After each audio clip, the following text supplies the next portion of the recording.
Para mitra sadaya rengse bagian ke-8, urang teraskeun bagian ke-8.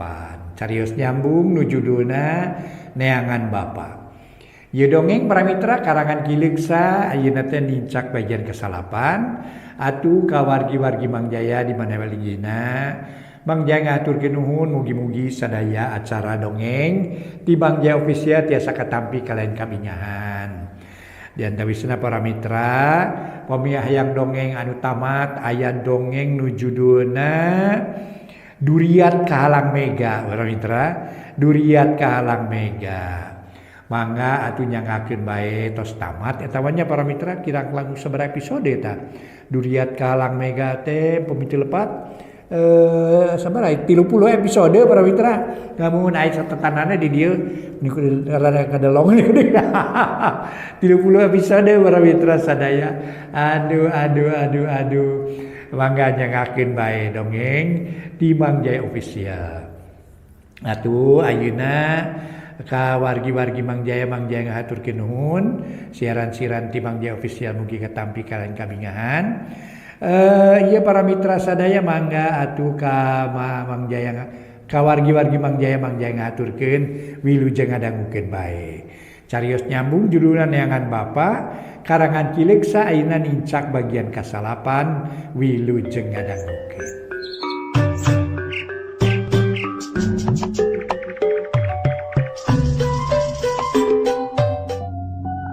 Para mitra kaum dangu, wilujeng tepang dangu sareng acara matuh dongeng enteng pangbeberah manah.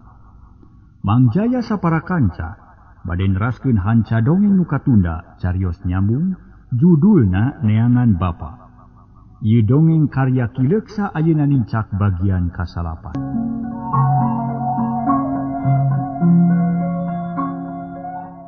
Aki Juhri ngadeuketan ka si Amsan. Aneh henteu motah di deketan ku Aki Juhri mah. Nu lalajo jempe puluhan pasan panoneuteub ka si Amsan, hayang nyaho kana naon-naon nu rek dipilampah ku Aki Juhri. Jang Amsan, kunaon hidup teh anyaki? Aing lain si Amsan. Aing lain si Amsan? Jawab si Amsan tanes. Mulai ni si Amsan ya, los kali yo aduh. Dungka itu gerak ini sing jauh. Ulah datang kaya murban taloa balinya oge. Cek Aki Juhri setengah ngusir ka si Amsan. Si Amsan rewas tuluy beuntak. Aing ngajadit. Tapi budak rek dibawa aing. Yung si Amsan nangtung. Tuluy lempang maju ngidul anu ngagimbung di tubuh, buriak nyingrai gerok mocina ngagorowok. Amsan, reka mana ujang ieu emak. Tuluy ngudag ka si Amsan gabrug dirangkul. Dikekeueuh kawas ka budak leutik. Si Amsan ngaburileng molotot ka indungna, cibeg ngabantingkeun. Bru mocina namru hing ceuri. Aki Juhri, tulungan atuh kunaon anak kuring jadi kieu. Na setanna nahaon atuh nu ngaronel ka si Amsan teh nya. Aneh teuing make kitu peta. Keun sia. Aki Juhri nuturkeun ka si Amsan para mitra sadaya, gap si Amsan dicekel pundukna bari diparancahan. Leket teh si Amsan leuleus taya tangan pangawasa. Tuluy dipayang dibawa ka tepas imah Bahdain. Digolerkeun dina palupuh, gek Aki Juhri diuk kitu deui kulisi jeung Pak RT. Malah mocinah ngariung di dinya, nu teu kabagian diuk nerangtung di luar, ronghok naroong ka jero. Amsan geura ngomong atuh nu bener. Kunaon maneh teh sanyana teh? Nyaha nyaan kasulupan adawangan sakadar heuleuy. Cek Aki Juhri bari neuteub ka si Amsan. Nu ngagoler bari ngahegak korejat si Amsan hudang, buringas cara tadi panon beureum pok ngomong. Aing lain si Amsan. Aing jauh tidak terkidul. Bari nunyu. Pok atuh caritakeun saha anika teh. Montong lila-lila kalunya kanya waluga si Amsan. Moal bejakeun. Eueuh perluna. Aing ka dieu rek ngaliarkeun panyakit. Manusiana sina gararing, papelakan sina gararing, sasatuan sina pakuru, barudak sina barudung, Aing raja kasakiti Pulau Karas. Ngan ditugaskeun di Tatar Kidul. Cek si Amsan bari tanyak tunjuk. Uluh. Gening telenges anika teh. Anak itu mah jahat jeung telenges awas ya diluruk sia ku aing. Cek Aki Juhri. Pek bayar kidur ge. Aing moal cenah ku seuneu nu bakal bodar si Amsan. Nah, naon atuh sababna make rek daya ka urang lemur bantar lewa. Nah, naon ke kudu aya sababna barinya oge. Bongan geus ngahina anak aing geus ngajari kulawarga aing. Kayeuna aing nu jadi kolot na teu suka teu ridho. Teu suka teu sudi teu ridho aing rek males padi. Rek ngawara urang bantar loa rasakeun sia ku aing dibere panyakit ku aing. Cek si Amsan bari molotot niro-niro nu ambek. Saha anak teh si Anggara. Kaita anak aing. Nu salawasna dia nyeri ku balarea dihina ku jalma salmur aing teh suka teu ridho boga anak pada mika jiwa. Rasakeun wabalas aing rasakeun siap. Sareng ngajenghok reuwas. Kulantaran para mitra si Amsa nyebut rasakeun teh. Bari harita teh jiga nu rek marius-mariuskeun leungeun. Sok sieun kabarerang ka bagian wawalesna. Komo nu rumasa sok moyok jeung ngahina jajantung ratung hatena gegebegan malah beungeut napias. Engke heula bulah kaluluasan. Nanaon ge kudu puguh pasalna. Nah make rek males ka jalma salemur. Nah sarerea salah anak itu. Alah sia bisa ngomong. Hari siang ngahina ka anak aing geuleuh. Nah geus puguh pasalna apaan teu puguh. Madon ngahina jeung nya campah ka anak aing. Pokona mah geura daguan akibatna ti aing. Aing geus mawa ka sakit nu bakal ngamalaratkeun ka urang bantar loas ya. Sagede ge ku aing disebarkeun ieu panyakit. Aki Juhri ngahuleng red ka kulisi, red ka Pak RT, terus neuteup ka Bah Daim lila-lila pok nanya. Kadenge ku saderea. Kentenan, jawab nu ngariung meniraung. Rumasa geus ngahina jeung nya campah ka si Anggara. Rumasa jawab kulisi Satria. Wah, teu abah mah. Teu rumasa ngahina ka si Anggara. Puguh si Anggara nu jahat jeung telenges. Ngarugikeun ka balarea. Cek Bah Daim keukeuh mung eleh. Pok si Amsan nempas. Kageus buku ayeuna mah si Daim nu telenges jeung hiana teh awas sia jagoan wawa aleus aing. Jagoan balitungan diri aing sadarea moal bisa nyegah kana kahayang aing. Si Amsan rek dibawa ku aing. Rek dibawa. Si Amsan rek dipake wadah ku aing. Lengak si Amsan ngalengak. Golepak ngagole renghap ngap jiga nu deukeut kana sakara. Puguh mocinah para mitra meni ngajenghok gabrug ngarontok ka anakna. Ngan dijewang ku Aki Juhri. Sabar mokeun nya ku urang rengsekeun. Mocinah cerik ngabangingi. Si Amsan ngahenen bari ngadedengekeun nu recok ngaromong. Bah Daim reuwas Pak RT olohok samar pola malah kulisi ge sieun. Kumaha mun geus kieu ieu saha nu tanggung jawab ieu? Cek Aki Juhri nanya ka nu ngariung. Waduh ki, akalan mah atuh sangkan si Amsan hirup deui. Ulah dibawa ku setan siluman. Tapi kudu puguh heula na saha anu nyurup ka si Amsan jatuh. Cek Bah Daim. Ari nurutkeun pangakuanna mah bapana si Anggara cenah. Wah, nya kitu. Kenapaan das da geus welasan taun teu datang-datang. Pasti manehna geus maot di pangbuangan, ayeuna datang arwahna. Walain kileun arwah bapa si Anggara eta mah jurig Kiara Payung, sabab tadi teh si Amsan tas ulin di hanapeun Kiara Payung. Cek Mahri nu karek joal kesangna ngucurkeun. Nah, make nyaksian Mahri. Nya bogo nyaksian mah. Tadi teh kuring keur ngarit ujug-ujug jebul si Amsan ngacaca ngomong sorangan kawas nu siwa. Cek Mahri. Bu, Palang siang nya. Sanu nyaho arwah bapa si Anggara teh ngageueuh di kiara payung.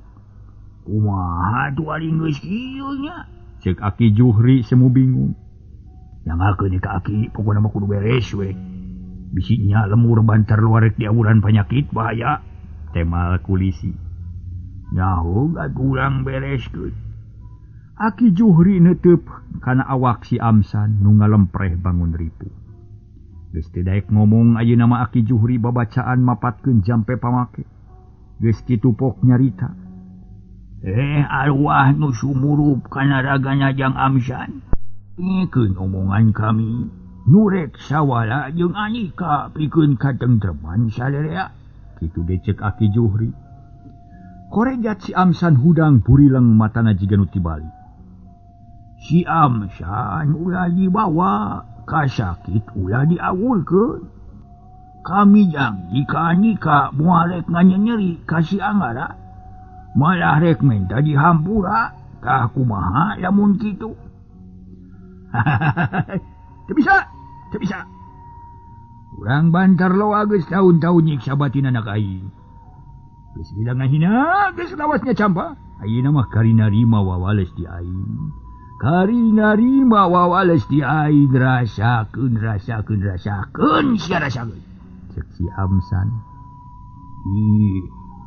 Ari naon teh ulah katutuluyan atuh da moal aya tungtungna. Ayeuna mah urang damai we ngarasa lamet sadaya. Cek Aki Juhri leuleuy keudeu. Tapi aya syaratna. Naon syaratna? Nyayagikeun susugu tumpeng hiji make nog kalapa hejo surutu turujakan caumuli sasikat kemang beureum 7 rupa. Hayam boda sasapihan lawan boda sadeupa. Tunahanapeun kiara payung sarta kudu diijabkeun ka inungna si Anggara. Diijabkeun teh ku inungna si Anggara supaya papangi jeung aing. Kitu. Kumaha? Kardi? Cek si Amsan tuluy heuai goledag ngagoler deui reupeureum. Aki Juhri ungut-ungutan ret kanu ngariung poknanya. Saranggup nyayagikeun pamenta tadi? Sanggup ki? Keun ti abah hayamna? Cek Bah Daim. Dikuring nogna? Cek kulisi. Tuluy raung rek nyumang aya nu sanggup nog. Atuh para mitra nu sanggup surutu nu sanggup menyan rurujakan lawon jeung sajabana. Regreg Aki Juhri teh pok nanya ka balare. Ngeunaan susuguh mah babari da meunang di teangan. Tapi nu sarupa asa bangga nyatana sikep hale ka si Anggara jeung kudu menta dihampura bari ngaku kasalahan. Saranggup atawa henteu? Sanggup, saur Manu. Syukur. Ari sanggup mah tayuna kali ngajalankeun prak pasrahkeun ka kulisi atawa ka Bah Daim. Daki mangan sakadar cukang lantaran mang nanyakeun ka nu gaib. Keun bagian kuring nguruskeun kitu mah, temal kulisi. Harita keneh ngabagi tugasina ngumpulkeun sasajen sakumaha nu geus disebutkeun tadi. Atuh jalma pating laleos balik ka imahna rek nyokot sasajen, ari si Amsan ngaguher sare tibra nu nikerek. Para mitra kaum dangu, kumaha kaayaan si Amsan?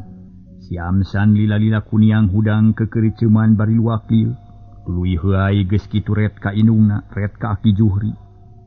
Tuluy tanggah reupeureum kawas nu keur nginget-nginget nu geus kaalaman. Yang Amsan, geus eling atawa acan udang? Cek Aki Juhri. Dina iraha kuring gelo da eling di kamari oge. Lain kitu udang. Apaan tadi teh udang teh tas kasurupan? Supan kumaha kuring mata sare di pawon. Tapi ayeuna bet aya di dieu sanu minakeun kuring. Dingina bet loba batur aya naon ieu teh? Tuluy luak liuk bari kerum. Hijab teh tas kasurupan, tas aya nu ngancik dina diri hijab. Tapi ayeuna mah geus eueuh geus kabur deui, pek sing tetek ngan omat ulah sok ngalamun, bising kaasupan setan. Cek Aki Juhri atoh nempo si Amsan geus eling, malah mocinah ge marah mae bakat ku bunga pok nyarita. Ujang anak emak ulah sok ngalamun teuing ieu. Tah geuning kitu akibatna ari sok ngalamun teh. Keun bae ayeuna mah teu kudu mikiran nu lain-lain, singjanglah roe hirup mah. Natas mikiran naon atuh Jang Amsan teh mo? Aki Juhri heraneun tuluy neuteup ka si Amsan. Ih, puguh kamari teh ngahulang bae kawas aya nu dipikiran. Ari ditanya ku kuring teh hayang kawin cenah kitu. Ger sareserian sarerea. Si Amsan ngabelehem eraeun untung kabulu aya nu datang. Jalma-jalma nu mawa sasajen meningali. Sok-sok ditunaan hareupeun Aki Juhri. Sanggeus lengkep diwadahan kana nyiru tuluy mapagahan ka kulis. Ieu Pak Ici da Aki mah moal milu ka Kiara Payung. Jung bae anteurkeun ku Pak Ici. Sakalian sampeur Bimurni sinang ngijabkeun sakumaha kahayang kaluhun. Bang Aki tapi sorangan mararidu kudu aya nu ngantuan. Keun ku kuring cek Pak RT miheulaan nemal. Tah geuning aya nu sanggup jung atuh jeung Pak RT ka itu. Tila loba catur deui bring init. Nu pokok duaan tapi aya anu panasaran hayang nyaksian. Komo barudak mah mun teu pada nyarek moal buru ngabrul paheula-heula. Harita kulisi jeung Pak RT nyimpang heula ka imah Bimurni. Kasampak teh para mitra keur ngadaweung dina Bang Barung. Bangun anu ngungun bingung mikiran nasib diri jeung anakna. Nya puguh reuwas nempok kulisi jeung RT mamawa sasajen. Aya narek masang sasajen di mana atuh ieu teh? Cek Bimurni reg kulisi eureun. Nangtung diburuan pok nyarita kalayan Daria. Bi, kuring minta dihampura lahir batin sabab geus rumasa gede kasalahan. Boh ka bidi, boh ka anggara, tayina bibi dipentari dona. Wayah napang ijabkeun sasajen tujukeun ka ramanajang anggara. Sangkan teu marakayangan. Kitu cek kulisi rarasaan nama apik jeung sopan ngomong teh. Tapi kapatarima ku Bimurni asa dihina pok ngajawab. Kulisi, ulah kabina-bina teuing ngahina teh ieu.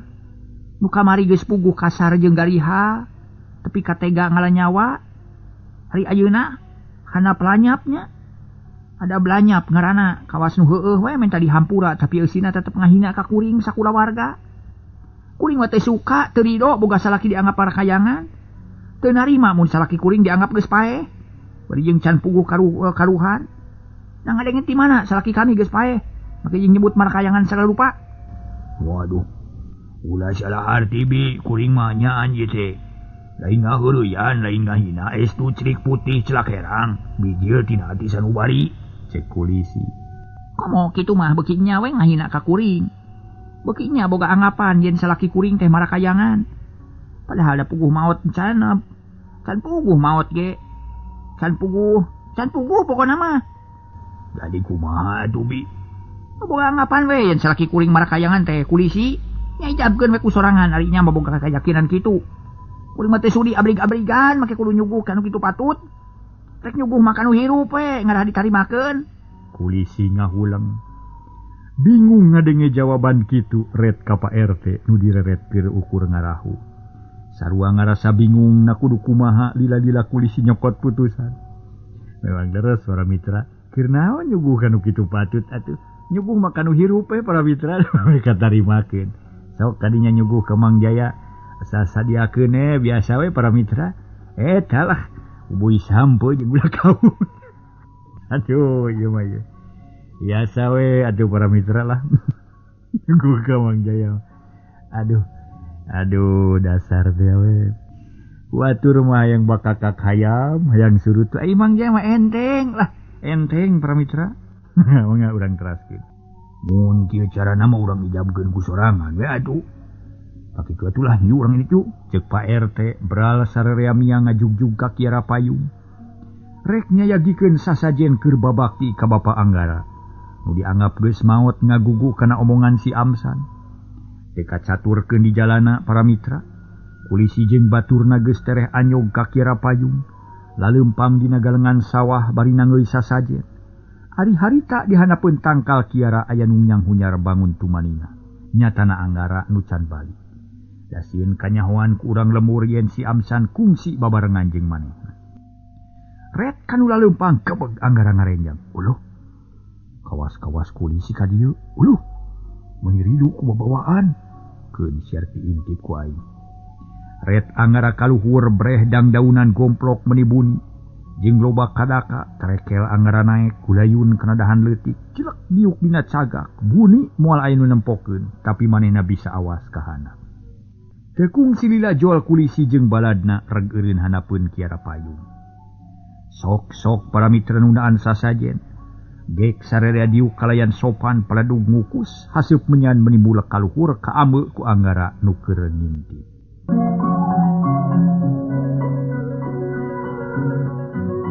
Kumaha atuh si Anggara para wargi sadaya. Si Anggara barang ningali kitu manehna tuluy nyarita. Uluh eta tumpeng. Mending ngebuel kene jeung seungit deui. Alah.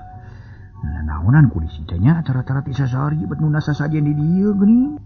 Cek hate Anggara bari neuteup ka handap. Melong ka kulisi nu geus andekak sila. Andekak. Bibir kunyam-kunyem kawas keur babacaan.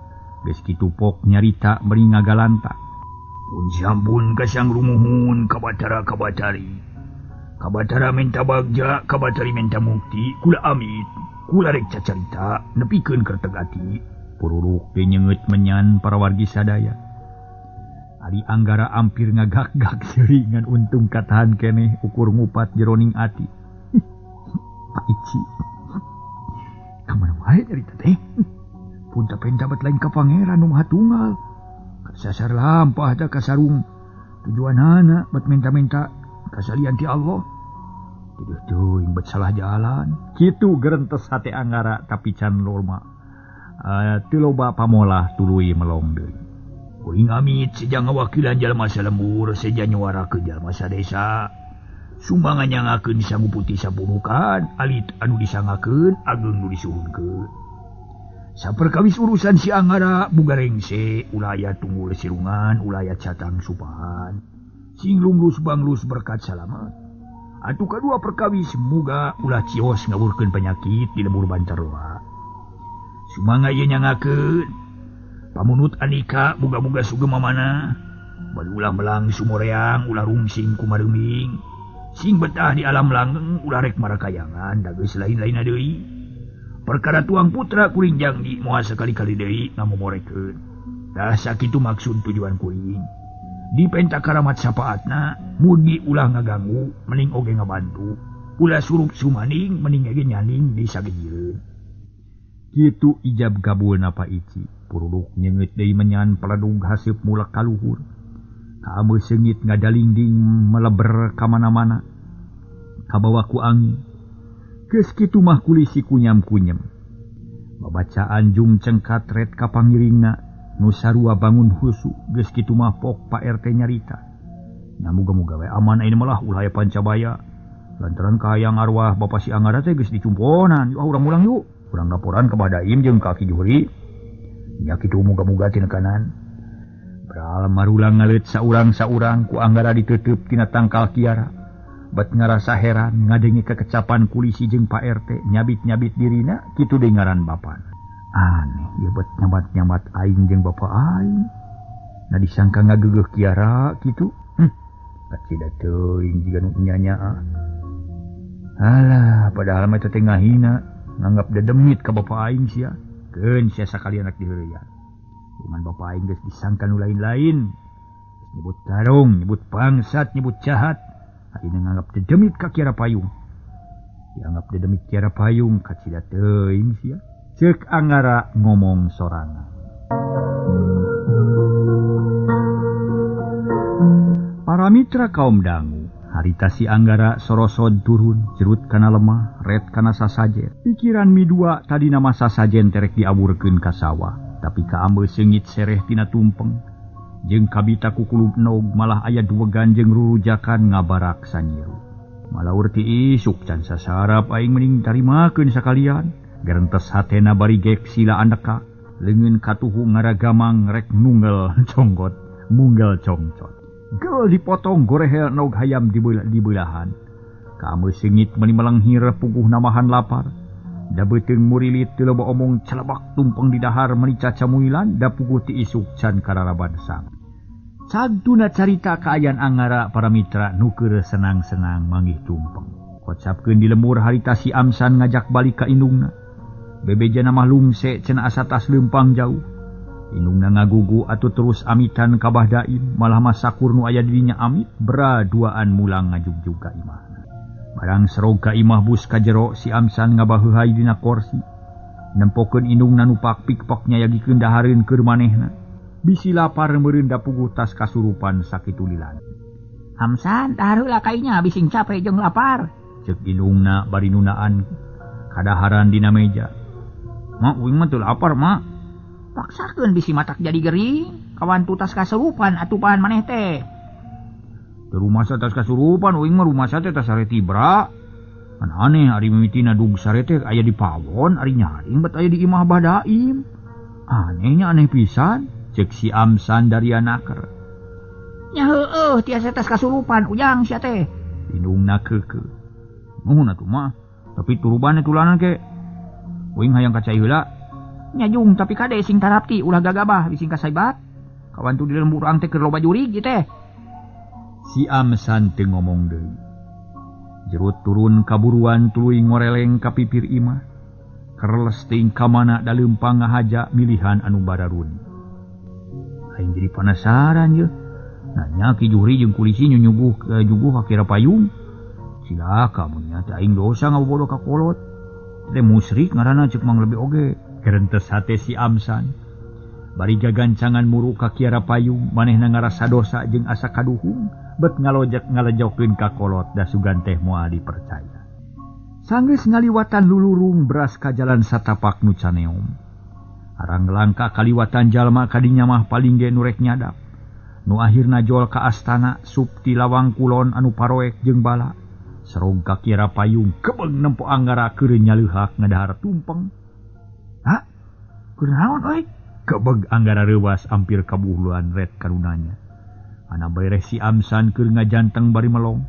Nyeh anggara seuri lak neureuy heula geus kitu ngomong dari anaker. Euy dasar keur bintang terang euy.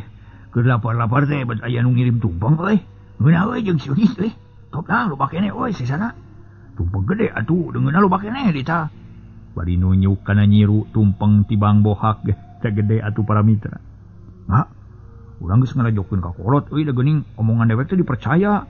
Magarkeun teh kasurupan kudu demi kiara payung cenah. Padahal dewek pan ngabobodo euy.